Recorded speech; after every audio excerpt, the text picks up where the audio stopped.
Ang mabuting balita ng Panginoon ayon kay San Mateo. Papuri sa iyo, Panginoon. Noong panahong iyon, nilibot ni Jesus ang mga bayan at nayon at nagturo sa mga sinagoga. Ipinangaral niya ang mabuting balita tungkol sa paghahari ng Diyos at pinagaling ang mga may sakit, anuman ang kanilang karamdaman.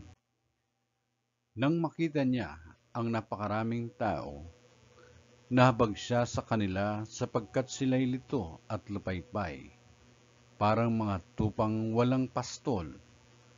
Kaya't sinabi niya sa kanyang mga alagad, sagana ang anihin, ngunit kakaunti ang mag-aani.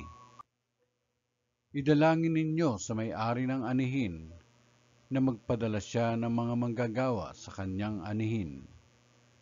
Tinipon ni Jesus ang 12 alagad at binigyan ng kapangyarihan magpalayas ng masasamang espiritu at magpagaling ng mga may karamdaman.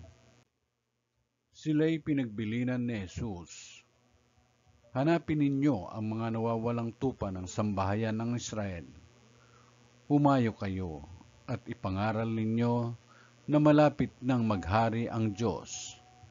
Pagalingin ninyo ang mga may sakit at buhayin ang mga patay. Pagalingin ninyo ang mga kitungan at palayasin ang mga demonyo. Yamang tumanggap kayo ng walang bayad, magbigay naman kayo ng walang bayad. Ang mabuting balita ng Panginoon. Pinupuri ka namin, Panginoong Jesucristo.